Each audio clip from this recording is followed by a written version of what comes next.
بسم اللہ الرحمن الرحیم۔ السلام علیکم ورحمۃ اللہ وبرکاتہ۔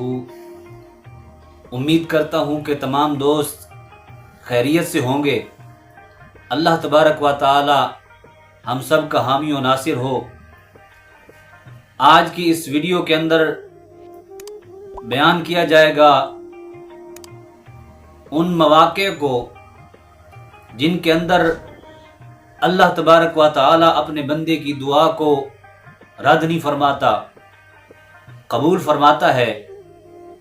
ویسے تو اللہ تبارک و تعالی نے قرآن مجید فرقان حمید کے اندر ارشاد فرمایا وَإِذَا سَأَلَكَ عِبَادِي أَنِّي فَإِنِّي قَرِيبٌ أُجِيبُ دَعْوَةَ الدَّاعِ إِذَا دَعَانِ، کہ میرا بندہ جب بھی مجھے پکارتا ہے تو میں اس کو جواب دیتا ہوں۔ اللہ تبارک و تعالی ہر وقت اپنے بندے کی سنتا ہے۔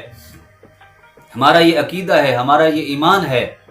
لیکن کچھ مواقع ایسے ہیں، احادیث مبارکہ کے اندر بھی ان کو بیان کیا گیا، بزرگان دین کے اقوال کے اندر بھی ان کو بیان کیا گیا کہ کچھ مواقع ایسے ہیں کہ جن کے اندر خصوصیت کے ساتھ اللہ تبارک و تعالی اپنے بندے کی دعا کو قبول فرماتا ہے، رد نہیں فرماتا۔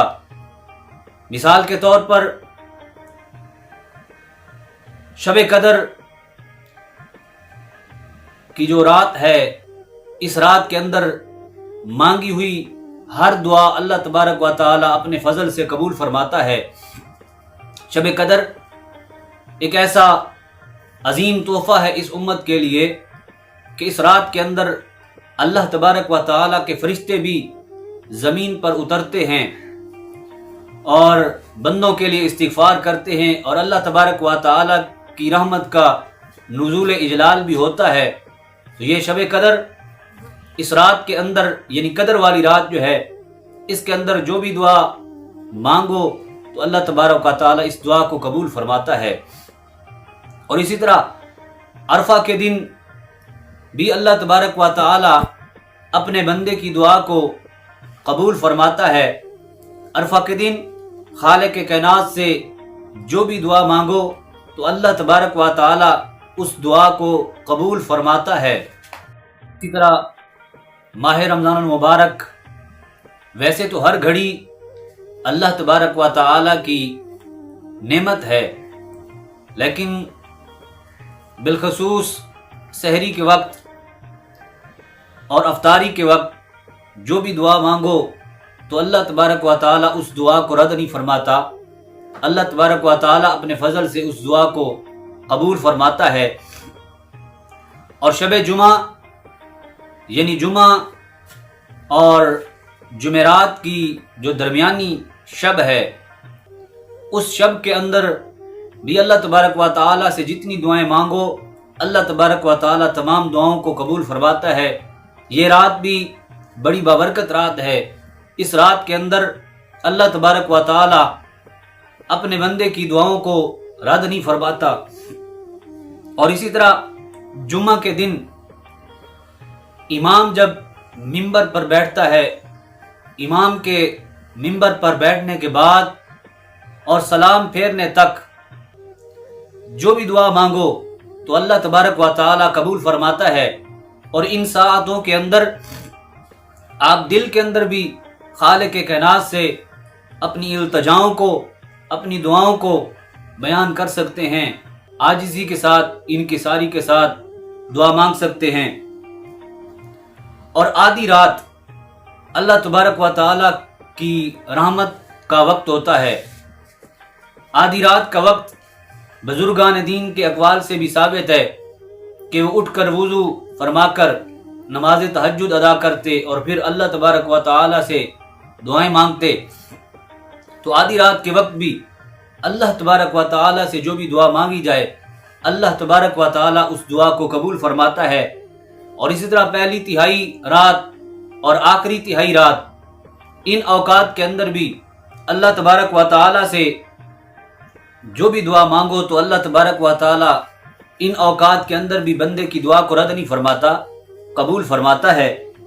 اور اسی طرح اذان کے وقت یعنی اذان کا جو جواب ہے وہ بھی دیں، اور اذان کے بعد خالق کائنات سے جو بھی دعا مانگیں تو یہ بھی قبولیت کی گھڑی ہے، قبولیت کا وقت ہے۔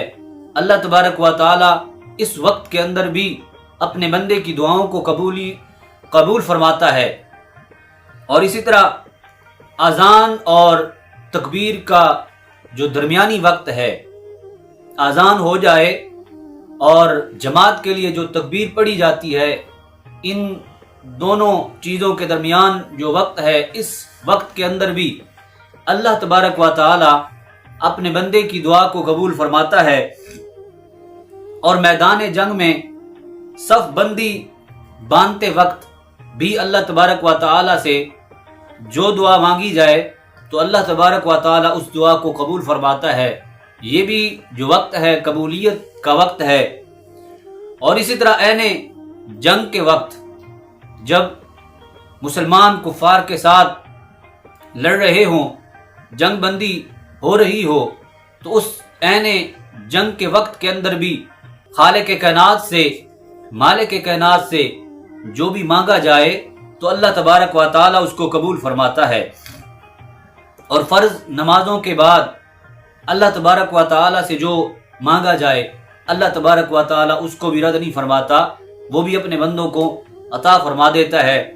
اور یہاں فرض نمازوں کے بعد بھی دعاؤں کا رواج ہے، تو ان دعاؤں کے اندر آپ عربی دعاؤں کے ساتھ ساتھ اردو کے اندر بھی دعائیں مانگ سکتے ہیں، اپنی التجاؤں کو، اپنی گفتگو کو خالق کائنات کی بارگاہ تک پہنچا سکتے ہیں۔ اور اسی طرح تلاوت قرآن مجید فرقان حمید کے بعد بھی خالق کائنات سے جو دعا مانگی جائے تو اللہ تبارک و تعالی اس دعا کو قبول فرماتا ہے۔ اور ختم قرآن پاک کے بعد یعنی 30 پارے پڑھنے کے بعد بھی اللہ تبارک و تعالی سے جو دعا مانگی جائے تو اللہ تبارک و تعالی اس دعا کو قبول فرماتا ہے، کیونکہ یہ بھی ثابت ہے کہ ختم قرآن پاک کے بعد اللہ تبارک و تعالی کے 70,000 فرشتے زمین پر اترتے ہیں بندے کی دعاؤں کو سننے کے لیے۔ تو وہ بھی جو گھڑی ہے قبولیت والی گھڑی ہے، اس گھڑی کے اندر بھی خالق کائنات سے جتنا ہو سکے مانگو، اللہ تبارک و تعالی تمام دعاؤں کو قبول فرماتا ہے۔ اور آب زمزم نہایت ہی اعلیٰ قسم کا پانی ہے، متبرک ہے۔ اللہ تبارک و تعالی ہم سب کو آب زمزم شریف پینے کی توفیق عطا فرمائے۔ آب زمزم شریف پیتے وقت ہر گھونٹ پر آپ دعا مانگ سکتے ہیں، ایک گھونٹ پی کر آپ دعا مانگ سکتے ہیں، یا مکمل آب زمزم شریف پینے کے بعد جو بھی دعا مانگیں تو اللہ تبارک و تعالی ان دعاؤں کو قبول فرماتا ہے۔ اسی طرح میت کے پاس حاضر ہوتے وقت میت کی روح جب قبض ہو جاتی ہے تو اس کے بعد میت کے پاس حاضر ہوتے وقت جو بھی خالق کائنات سے دعا مانگی جائے تو وہ دعا اللہ تبارک و تعالی اپنے فضل سے، اپنے کرم سے قبول فرماتا ہے۔ اور اسی طرح اجتماعی دعا جو ہے، یہاں پر مسلمانوں کے اندر رواج ہے اجتماعی دعا کا بھی، تو اجتماعی دعا کے اندر بھی خالق کائنات سے جو دعا مانگی جائے تو اللہ تبارک و تعالی ان دعاؤں کو قبول فرماتا ہے۔ ذکر کی مجلسوں میں جو بھی دعائیں کی جائیں اللہ تبارک و تعالی اپنے فضل سے ان دعاؤں کو بھی قبول فرماتا ہے۔ ذکر کی جو مجلس ہے یہ گناہوں کے کفارے کا بھی سبب ہے، اس کے اندر گناہوں کو بھی اللہ تبارک و تعالی ختم فرماتا ہے، اور بندے کی دعاؤں کو بھی اللہ تبارک و تعالی شرف قبولیت عطا فرماتا ہے۔ اور بارش کے وقت، کیونکہ بارش بھی خالق کائنات کی رحمت ہے، بارش کے وقت بھی جو دعا مانگی جائے تو اللہ تبارک و تعالی اس کو بھی قبول فرماتا ہے۔ اور کعبہ شریف پر نظر پڑتے وقت جو بھی اللہ تبارک و تعالی سے مانگا جائے اللہ تبارک و تعالی اس کو رد نہیں فرماتا، اور اسی طرح ملتزم پر، حجر اسود پر، مقام ابراہیم پر، ان سب جگہوں پر اللہ تبارک و تعالی سے جو دعائیں مانگی جائیں اللہ تبارک و تعالی ان دعاؤں کو قبول فرماتا ہے۔ اور جہاں پر رسول محتشم صلی اللہ علیہ وآلہ وسلم کی ولادت ہوئی، آپ کی ولادت گاہ پر بھی جو دعا مانگی جائے اللہ تبارک و تعالی اس کو بھی رد نہیں فرماتا۔ اسی طرح مسجد نبوی شریف کے اندر مواضع اقدس پر، سنہری جالیوں پر انبیاء کرام علیہم الصلاۃ والسلام سے وسیلہ پیش کر کے خالق کائنات سے جو دعا مانگی جائے تو اللہ تبارک و تعالی ان دعاؤں کو بھی رد نہیں فرماتا۔ رسول پاک صلی اللہ علیہ وآلہ وسلم کے وسیلے سے بھی جو دعا مانگی جائے اللہ تبارک و تعالی ان دعاؤں کو بھی قبول فرماتا ہے، رد نہیں فرماتا۔ صالحین کے وسیلے سے بھی جو دعائیں مانگی جائیں تو ان دعاؤں کو بھی اللہ تبارک و تعالی قبول فرماتا ہے۔ محترم سامعین کرام، یہ وہ بابرکت مقامات ہیں جہاں پر اللہ تبارک و تعالی اپنے بندوں کی تمام دعاؤں کو قبول فرماتا ہے۔ کبھی بھی زندگی میں اگر ایسے مواقع، ایسے اوقات یا ایسی جگہوں پر آپ کا جانا ہو اور ایسے مواقع آ جائیں تو جی بھر کر خالق کائنات سے دعائیں مانگیں، کیونکہ مانگنا صرف خالق کائنات کی ذات سے ہے، کسی اور سے نہیں۔ تو اللہ تبارک و تعالی سے جتنا بھی مانگا جائے اتنا کم ہے، تو جی بھر کے دعائیں مانگیں۔ اگر ایسے مواقع میسر آ جائیں، ایسی جگہوں پر آپ کا جانا ہو تو خالق کائنات سے دعائیں مانگیں۔